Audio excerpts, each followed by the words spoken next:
ಸಂಭವಿಸಿದಂತ ಮಹಾಮಳೆಗೆ ಈಗಾಗಲೇ ಹಲವು ಜನರು ಕೂಡ ಭೂ ಸಮಾಧಿಯಾಗಿದ್ದಾರೆ.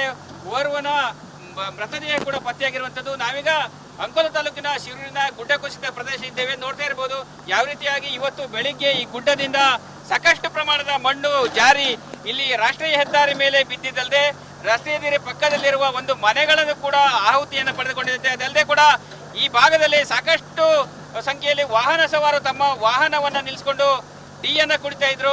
ಈ ಸಂದರ್ಭದಲ್ಲಿ ಗುಡ್ಡದ ಮಣ್ಣು ಜಾರಿ ಬಿದ್ದಿರೋದ್ರಿಂದ ಮನೆ ಅಂಗಡಿ ಸಮೇತ ಭೂ ಸಮಾಧಿಯಾಗಿದೆ. ಅದಲ್ಲದೆ ಕೂಡ ಹಲವರ ಮೃತದೇಹಗಳು ಕೂಡ ನೀರಿನಲ್ಲಿ ಕೊಚ್ಚಿಗಿದೆ ಎಂಬ ಮಾಹಿತಿ ಕೂಡ ಲಭ್ಯವಾಗಿರುವಂತದ್ದು. ಈಗಾಗಲೇ ಸಂಬಂಧಪಟ್ಟ ಅಗ್ನಿಶಾಮಕ ದಳದವರಾಗಿರ್ಬೋದು, NDRF ತಂಡ, ಜಿಲ್ಲಾಡಳಿತ ಸೇರಿದಂತೆ ಎಲ್ಲರೂ ಕೂಡ ಒಂದು ರೀತಿಯ ರಕ್ಷಣಾ ಕಾರ್ಯಾಚರಣೆಯಲ್ಲಿ ತೊಡಗಿದ್ರು. ಆದರೆ ಮಹಾಮಳೆಗೆ ಮಳೆ ನಿರಂತರವಾಗಿ ಸುರಿತಾ ಇರೋದ್ರಿಂದ ರಕ್ಷಣಾ ಕಾರ್ಯಾಚರಣೆ ಕೂಡ ಅಡ್ಡಿಯಾಗಿರುವಂತದ್ದು. ಈಗಾಗಲೇ ನೋಡ್ತಾ ಇರಬಹುದು ಸಂಬಂಧಪಟ್ಟ IRB ಕಂಪನಿಯವರು ಕೂಡ ಮಣ್ಣನ್ನ ತೆರವುಗೊಳಿಸುವ ಒಂದು ಪ್ರಯತ್ನವನ್ನು ಮಾಡ್ತಾ ಇದ್ದಾರೆ. ಆದರೆ ಮಹಾಮಳೆ ಅಂದ್ರೆ ಮಳೆ ನಿರಂತರವಾಗಿ ಸುರಿತಾ ಇರೋದ್ರಿಂದ ರಕ್ಷಣಾ ಕಾರ್ಯಾಚರಣೆಗೂ ಕೂಡ ಕೊಂಚ ಅಡ್ಡಿಯಾಗಿದೆ ಅಂತ ಹೇಳ್ಬೋದು. ಸ್ಥಳಕ್ಕೆ ಸಂಬಂಧಪಟ್ಟ ಜಿಲ್ಲಾಧಿಕಾರಿಗಳಾಗಿರುವಂತಹ ಲಕ್ಷ್ಮೀಪ್ರಿಯ ಆಗಿರ್ಬೋದು, SP ನಾರಾಯಣ ಅವರು ಕೂಡ ಸ್ಥಳಕ್ಕೆ ಭೇಟಿ ನೀಡಿ ಪರಿಶೀಲನೆ ನಡೆಸಿದ್ದಾರೆ.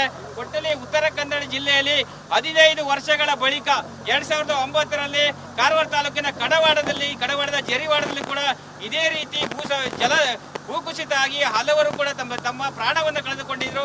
ಅದರ ಬೆನ್ನಲ್ಲೇ 15 ವರ್ಷಗಳ ಬಳಿಕ ಅಂಕೋಲ ತಾಲೂಕಿನ ಶಿರೂರು ಗ್ರಾಮದಲ್ಲಿ ಈ ಒಂದು ಘಟನೆ ನಡೆದಿದೆ.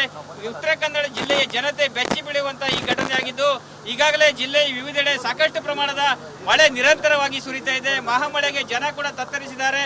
ಇಲ್ಲಿ ನೋಡ್ತಾ ಇರಬಹುದು ಗಂಗಾವಳಿ ನದಿ, ಅಂಕೋಲ ತಾಲೂಕಿನ ಗಂಗಾವಳಿ ನದಿಯಲ್ಲಿ ಸಾಮಾನ್ಯವಾಗಿ ಪ್ರತಿ ಮಳೆಗಾಲದ ಸಂದರ್ಭದಲ್ಲೂ ಉಕ್ಕಿ ಹರಿಯುತ್ತೆ. ನದಿ ತೀರದ ಪ್ರದೇಶಗಳ ಜನರು ಸಾಕಷ್ಟು ತೊಂದರೆಯನ್ನು ಅನುಭವಿಸುತ್ತಾರೆ. ಆದರೆ ಗಂಗಾವಳಿ ನದಿ ಉಕ್ಕುವ ಸಂದರ್ಭದಲ್ಲಿ ಈ ಒಂದು ಘಟನೆ ಅಂದ್ರೆ ನದಿ ತೀರದ ಪ್ರದೇಶದಲ್ಲಿ ಈ ಒಂದು ಘಟನೆ ನಡೆದಿರುವುದು ಇಲ್ಲಿನ ಜನರ ಆತಂಕಕ್ಕೆ ಕಾರಣವಾಗಿದೆ. ಒಟ್ಟಲ್ಲಿ ಮಹಾಮಳೆಯಿಂದಾಗಿ ಗುಡ್ಡ ಕೂಡ ಮತ್ತೆ ಕುಸಿತ ಇರುವ ಸಾಧ್ಯತೆಗಳು ಕೂಡ ಇದೆ. ಹೀಗಾಗಿ ರಕ್ಷಣಾ ಕಾರ್ಯಾಚರಣೆ ಕೂಡ ಕೊಂಚ ಅಡ್ಡಿಯಾಗಿದೆ ಹೇಳ್ಬೋದು. ಒಟ್ಟಿನಲ್ಲಿ ಉತ್ತರ ಕನ್ನಡ ಜಿಲ್ಲೆಯಲ್ಲಿ ಇವತ್ತು ನಡೆದಂತ ಈ ಒಂದು ಭೂಕುಸಿತ ಜಿಲ್ಲೆಯ ಜನರನ್ನ ಬೆಚ್ಚಿ ಬೀಳಿಸಿದೆ. ಸಂಬಂಧಪಟ್ಟ ಜಿಲ್ಲಾಡಳಿತ ರಕ್ಷಣಾ ಕಾರ್ಯಾಚರಣೆಯನ್ನು ಮಾಡ್ತಾ ಇದೆ.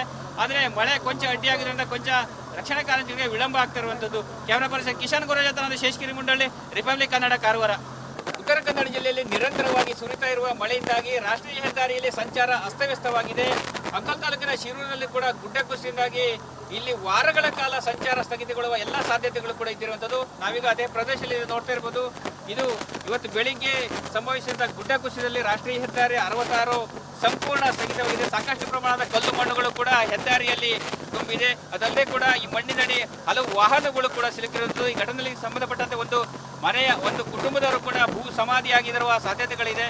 ಒಟ್ಟಿನಲ್ಲಿ ಉತ್ತರ ಕನ್ನಡ ಜಿಲ್ಲೆಯಲ್ಲಿ ಕಾರವಾರ ತಾಲೂಕಿನ ಅರಗ, ಚೆಂಡಿಯ ಸೇರಿದಂತೆ ಬೇರೆ ಬೇರೆ ಭಾಗಗಳಲ್ಲಿ ಜಲಾವೃತವಾಗಿದೆ. ಅದರ ಬೆನ್ನಲ್ಲೇ ಮತ್ತೆ ರಾಷ್ಟ್ರೀಯ ಹೆದ್ದಾರಿ 66ರ ಶಿರೂರು ಬಳಿ ಈ ಒಂದು ಗುಡ್ಡ ಕುಸಿತ ಆಗಿದ್ದರಿಂದ ರಾಷ್ಟ್ರೀಯ ಹೆದ್ದಾರಿ ಅಂದ್ರೆ NH66 ರಾಷ್ಟ್ರೀಯ ಹೆದ್ದಾರಿ 66ರಲ್ಲಿ ಇನ್ನು ಕೆಲವು ದಿನಗಳ ಕಾಲ ಸಂಚಾರ ಸಂಪೂರ್ಣ ಸ್ಥಗಿತವಾಗ್ತಾ ಇದೆ. ಅಂದ್ರೆ ಈ ಗುಡ್ಡದ ಅಂದ್ರೆ ರಾಷ್ಟ್ರೀಯ ಹೆದ್ದಾರಿಯಲ್ಲಿ ಬಿದ್ದಂತ ಮಣ್ಣುಗಳನ್ನು ತೆರವುಗೊಳಿಸಲು ಸಾಕಷ್ಟು ದಿನಗಳ ಕಾಲ ಅವಕಾಶ ಬೇಕಾಗಿರೋದ್ರಿಂದ ಸಂಬಂಧಪಟ್ಟ ರಕ್ಷಣಾ ತಂಡಗಳು ಕೂಡ ಕಾರ್ಯಾಚರಣೆ ನಡೆಸಬೇಕಾಗಿದ್ದರಿಂದ ಹೆದ್ದಾರಿಯಲ್ಲಿ ಸಂಪೂರ್ಣ ಕಾರವಾರದಿಂದ ಮಂಗಳೂರಿಗೆ ತೆರಳುವಂತ ವಾಹನ ಸವಾರರು ತುಂಬಾ ಪರದಾಟವನ್ನು ಅನುಭವಿಸಬೇಕಾದ ಪರಿಸ್ಥಿತಿ ಬಂದಿದೆ. ಯಾಕಂತಂದ್ರೆ ಈಗಾಗಲೇ ಇರುವಂತ ಒಂದೇ ಒಂದು ಮಾರ್ಗ ಅಂತ ಹೇಳಿದ್ರೆ ಕೊಂಕಣ ರೈಲು ಮಾರ್ಗ ಒಂದೇ. ರಾಷ್ಟ್ರೀಯ ಹೆದ್ದಾರಿ 66ರ ಶಿರೂರು ಆಗಿರ್ಬೋದು, ಕಾರವಾರ ತಾಲೂಕಿನ ಅರಗ, ಚೆಂಡಿಯ ಬಳಿ ಈ ಒಂದು ರಸ್ತೆ ತಡೆ ಅಂದ್ರೆ ಈ ರೀತಿ ಗುಡ್ಡ ಕುಸಿರೋದ್ರಿಂದ ಸಂಚಾರ ಸ್ಥಗಿತ ಆಗಿದೆ. ಇನ್ನು ಒಂದು ವಾರಗಳ ಕಾಲ ಅಂದ್ರೆ ಹೆದ್ದಾರಿಯಲ್ಲಿ ಬಿದ್ದಂತ ಮಣ್ಣುಗಳನ್ನ ತೆರವುಗೊಳಿಸಿದ ಬಳಿಕ ಸಂಚಾರ ಸುಗಮಗೊಳಿಸಬೇಕಾದ ಅನಿವಾರ್ಯತೆ ಬಂದಿರುವಂತದ್ದು. ಕ್ಯಾಮರಾ ಪರ್ಸನ್ ಕಿಶನ್ ಗುರು ಜೊತೆ ನಾನು ಶೇಷಗಿರಿ ಮುಂಡಳ್ಳಿ, ರಿಪಬ್ಲಿಕ್ ಕನ್ನಡ, ಕಾರವಾರ. ಉತ್ತರ ಕನ್ನಡ ಜಿಲ್ಲೆ ಅಂಕೋಲದ ಶಿರೂರಿನ ಭೂಕುಸಿತದ ಘಟನೆ ಪರಿಣಾಮ ಆ ಭಾಗದ ಒಂದು 3 ಮನೆಗಳನ್ನು ಕೂಡ ಧ್ವಂಸ ಮಾಡಿರುವಂತದ್ದು ನೋಡ್ತಾ ಇರಬಹುದು. ನಾವೀಗ ಗಂಗಾವಳಿ ನದಿ ತೀರಲ್ಲಿದ್ದೇವೆ.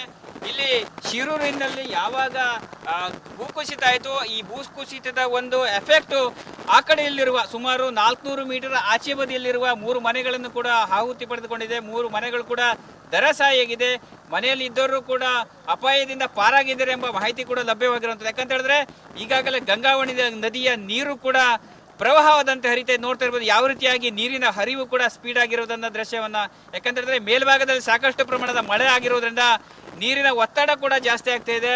ಯಾವಾಗ ನದಿ ಮತ್ತೆ ಉಕ್ಕಿ ಇಲ್ಲಿ ಅನಾಹುತ ಸೃಷ್ಟಿ ಮಾಡುತ್ತೆ ಎಂಬ ಆತಂಕ ಕೂಡ ಇಲ್ಲಿನ ಜನರಲ್ಲಿ ಕೂಡ ಇದ್ದಿರುವಂಥದ್ದು. ಒಟ್ಟಿನಲ್ಲಿ ಅಂಕೋಲದ ಶಿರೂರಿನ ಒಂದು ಎಫೆಕ್ಟ್ ಅಂದ್ರೆ ಭೂಕುಸಿತದ ಎಫೆಕ್ಟ್ ಪಕ್ಕದ ನದಿಯ ಆಚೆ ಬದಿಯಲ್ಲಿರುವ ಮನೆಗಳ ಮೇಲೆ ಪರಿಣಾಮ ಬೀರಿರುತ್ತದೆ. ಹೀಗಾಗಿ ನಾಗರಿಕರು ಕೂಡ ಆತಂಕದಲ್ಲಿ ಇದ್ದಾರೆ.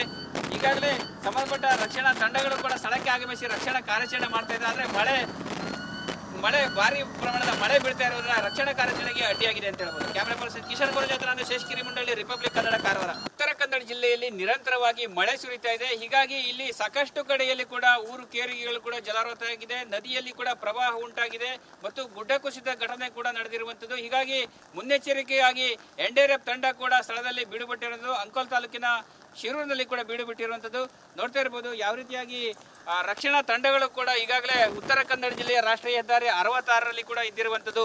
ಶಿರೂರಿನಲ್ಲಿ ಸಂಭವಿಸಿದಂತಹ ಗುಡ್ಡ ಕುಸಿತದ ಒಂದು ಪರಿಣಾಮವಾಗಿ ಇವತ್ತು ರಕ್ಷಣಾ ಕಾರ್ಯಾಚರಣೆ ನಡೆಸಬೇಕಾಗಿದೆ. ಹಲವು ಜನಗಳು ಕೂಡ ಭೂ ಸಮಾಧಿಯಾಗಿದ್ದಾರೆ. ಒಂದು ಮೃತದೇಹ ಕೂಡ ಸಿಕ್ಕಿರುವಂತದ್ದು. ಹೀಗಾಗಿ ರಕ್ಷಣಾ ಕಾರ್ಯಾಚರಣೆಗೆ ಮಳೆ ಕೂಡ ಅಡ್ಡಿಯಾಗಿರುವುದರಿಂದ ರಕ್ಷಣಾ ಕಾರ್ಯಾಚರಣೆ ಸದ್ಯಕ್ಕೆ ನಿಲ್ಲಿಸಿರುವಂತದ್ದು ನೋಡ್ತಾ ಇರೋದು. ಯಾವ ರೀತಿಯಾಗಿ ರಾಷ್ಟ್ರೀಯ ಹೆದ್ದಾರಿಗೆ ಸಂಬಂಧಪಟ್ಟ ಅಧಿಕಾರಿಗಳು, ಸಿಬ್ಬಂದಿಗಳು ಎಲ್ಲರೂ ಕೂಡ ಹಾಜರಾಗಿದ್ದಾರೆ. ಒಟ್ಟಿನಲ್ಲಿ ಅಂಕೋಲದ ಗುಡ್ಡ ಕುಸಿತದ ಘಟನೆ ಒಂದು ರೀತಿಯ ಜಿಲ್ಲೆಯ ಮಟ್ಟಿಗೆ ಜನರು ಆತಂಕ ಪಡುವ ಘಟನೆ ಅಂತಾನೆ ಹೇಳಬೇಕು. ಉತ್ತರ ಕನ್ನಡ ಜಿಲ್ಲೆ ಈ 15 ವರ್ಷಗಳ ಹಿಂದೆ ಈ ರೀತಿ ಒಂದು ಇನ್ಸಿಡೆಂಟ್ ಆಗಿದ್ದರಿಂದ ಈಗ ಮತ್ತೆ ಈ ರೀತಿ ಅನಾಹುತಗಳು ಸಂಭವಿಸಿದ ಜನ ಕೂಡ ಒಂದು ರೀತಿ ಗಾಬರಿಯಾಗಿದ್ದಾರೆ, ಆತಂಕದಲ್ಲಿದ್ದಾರೆ. ಅಂಕೋಲದ ಗಂಗಾವಳಿ ನದಿಯಲ್ಲೂ ಕೂಡ ಪ್ರವಾಹ ಕಂಡು ಬರ್ತಾ ಇರುವಂತದ್ದು. ಈಗಾಗಲೇ ನೀರಿನ ಮಟ್ಟ ಜಾಸ್ತಿ ಆಗ್ತಾ ಇರುವುದನ್ನು ಸಂಬಂಧಪಟ್ಟ ಅಧಿಕಾರಿಗಳು ಕೂಡ ನದಿ ತೀರ ಪ್ರದೇಶದ ಜನರಿಗೆ ಎಚ್ಚರಿಕೆಯನ್ನು ನೀಡಿದ್ದಾರೆ. ಸುರಕ್ಷಿತ ಪ್ರದೇಶಕ್ಕೆ ಮತ್ತು ಎತ್ತರದ ಪ್ರದೇಶಗಳಲ್ಲಿ ಆಶ್ರಯ ಪಡುವಂತೆ ಸೂಚನೆ ಕೂಡ ನೀಡಿದ್ದಾರೆ.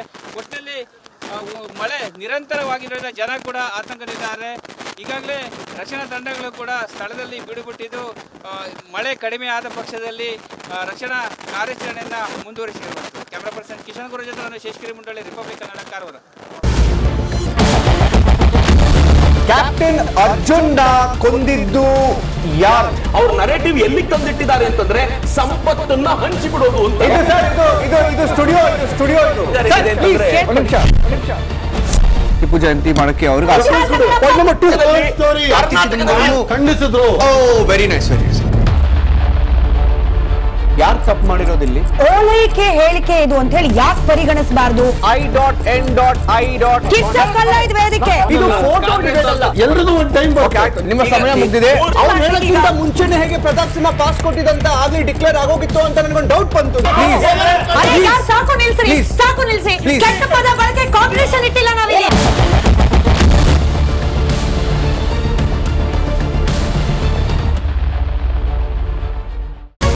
ರಿಪಬ್ಲಿಕ್ ವರ್ಲ್ಡ್ ಆಪ್ ಇದು ಕೇವಲ ಅಪ್ಲಿಕೇಶನ್ ಅಲ್ಲ, ಸಮಗ್ರ ಸುದ್ದಿಗಳ ಸಂಪರ್ಕ ಮಾರ್ಗಕ್ಕೆ ಕ್ರಾಂತಿಕಾರಿ ಬದಲಾವಣೆ. ರಿಪಬ್ಲಿಕ್ ವರ್ಲ್ಡ್ ಆಪ್ ಕೇವಲ ಸುದ್ದಿ ಅಪ್ಲಿಕೇಶನ್ ಪರಿಚಯಿಸ್ತಾ ಇಲ್ಲ, ಬದಲಾಗಿ ಡಿಜಿಟಲ್ ಸುದ್ದಿ ಬಳಕೆಯ ಹೊಸ ಯುಗಕ್ಕೆ ನಾಂದಿ ಹಾಡ್ತಾ ಇದೆ. ಇದೊಂದು ಬ್ರೇಕಿಂಗ್ ನ್ಯೂಸ್, ಪ್ರಭಾವಶಾಲಿ ಕಾರ್ಯಕ್ರಮಗಳಿಗೆ ಗಟ್ಟಿಯಾದ ನ್ಯೂಸ್. ಇಲ್ಲಿ ಕೇವಲ ತಾಜಾ ಸುದ್ದಿ, ಅದರ ನೇರ ಪ್ರಸಾರ ಮತ್ತು ಚರ್ಚೆಗಳಿಗೆ ಮಾತ್ರ ಅವಕಾಶ. ರಿಪಬ್ಲಿಕ್ ವರ್ಲ್ಡ್ ಆಪ್ ಡೌನ್ಲೋಡ್ ಮಾಡಿಕೊಳ್ಳಿ. ಗೂಗಲ್ ಪ್ಲೇಸ್ಟೋರ್ ಮತ್ತು ಆಪಲ್ ಆಪ್ ಸ್ಟೋರ್ನಲ್ಲಿ ಲಭ್ಯವಿದೆ.